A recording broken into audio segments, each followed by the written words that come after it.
sugar, spice, and everything nice. These were the ingredients chosen to create the perfect little girl.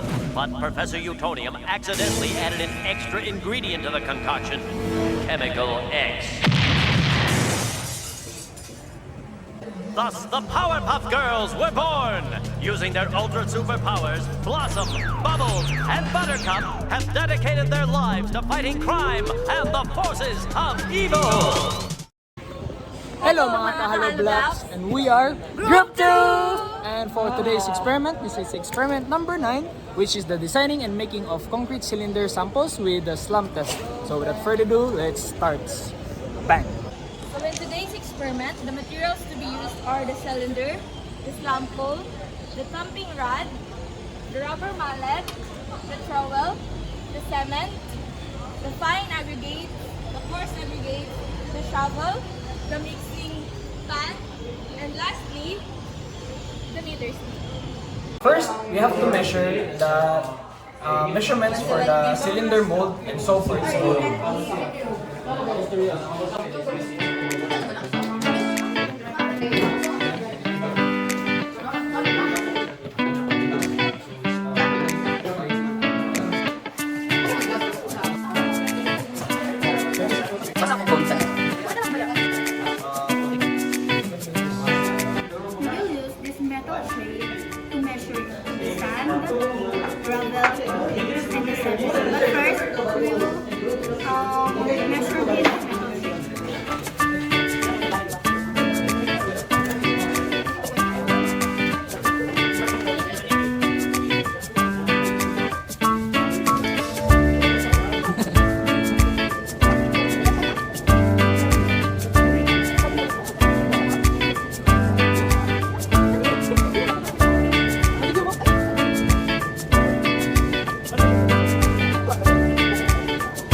Now we're about to measure the cement. We need 7.06 cement.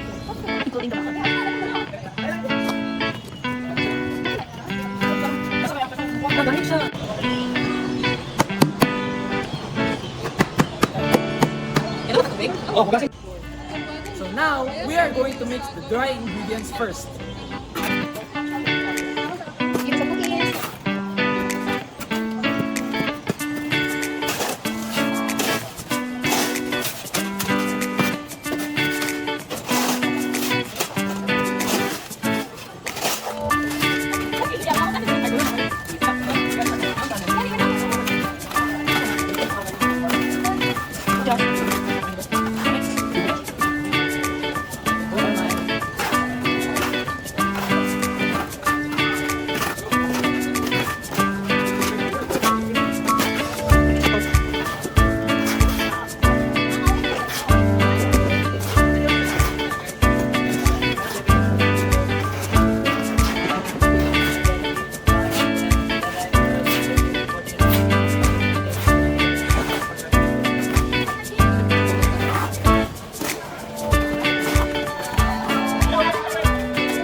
inches pack gunner.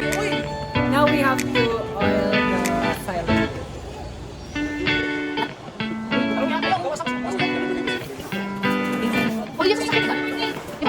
And we would like to meet Jason a happy birthday.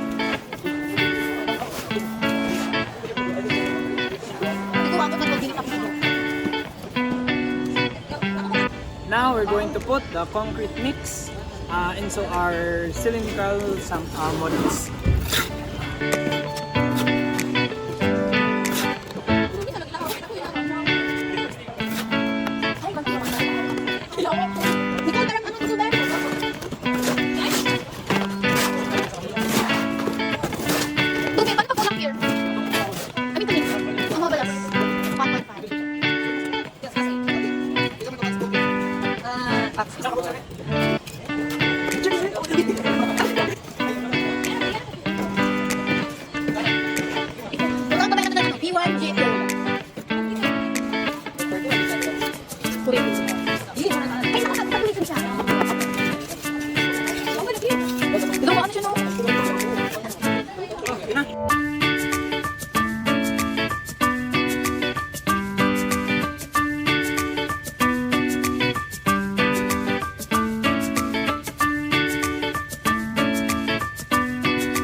Now it's been 24 hours since our concrete drying, and now we're going to take our sample out from the mold.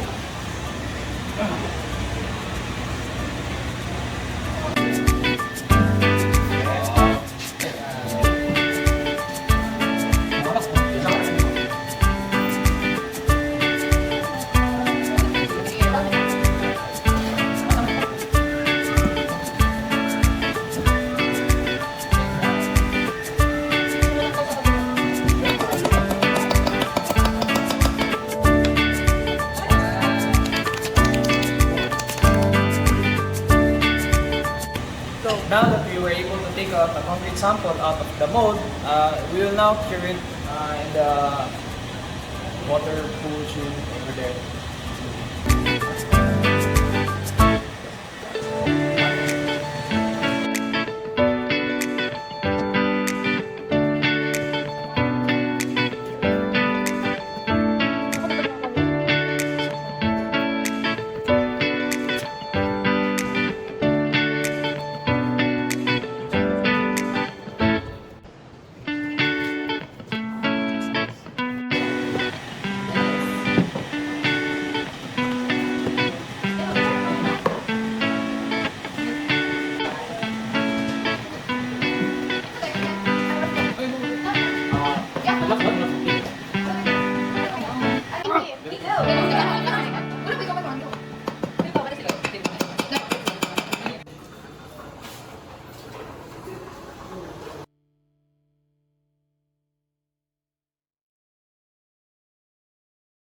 This experiment outlines creating concrete test specimens, focusing on cylindrical samples using a 15 cm wide mold.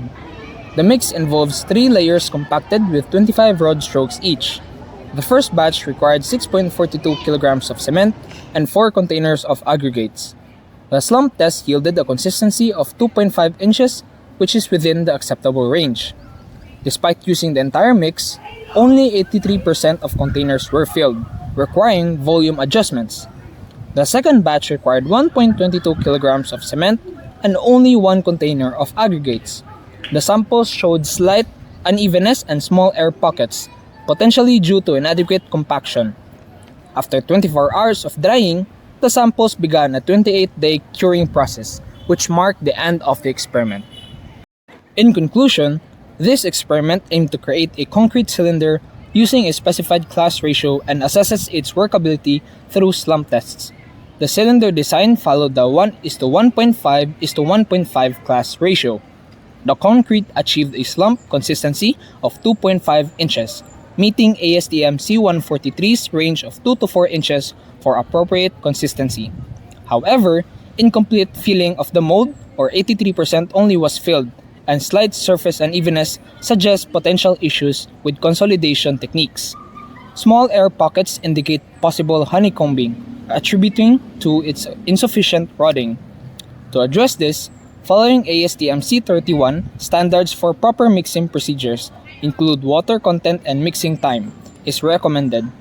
Aim for the lowest water-cement ratio possible while maintaining workability as specified in ASTM C192 to reduce the risk of honeycombing and air pockets.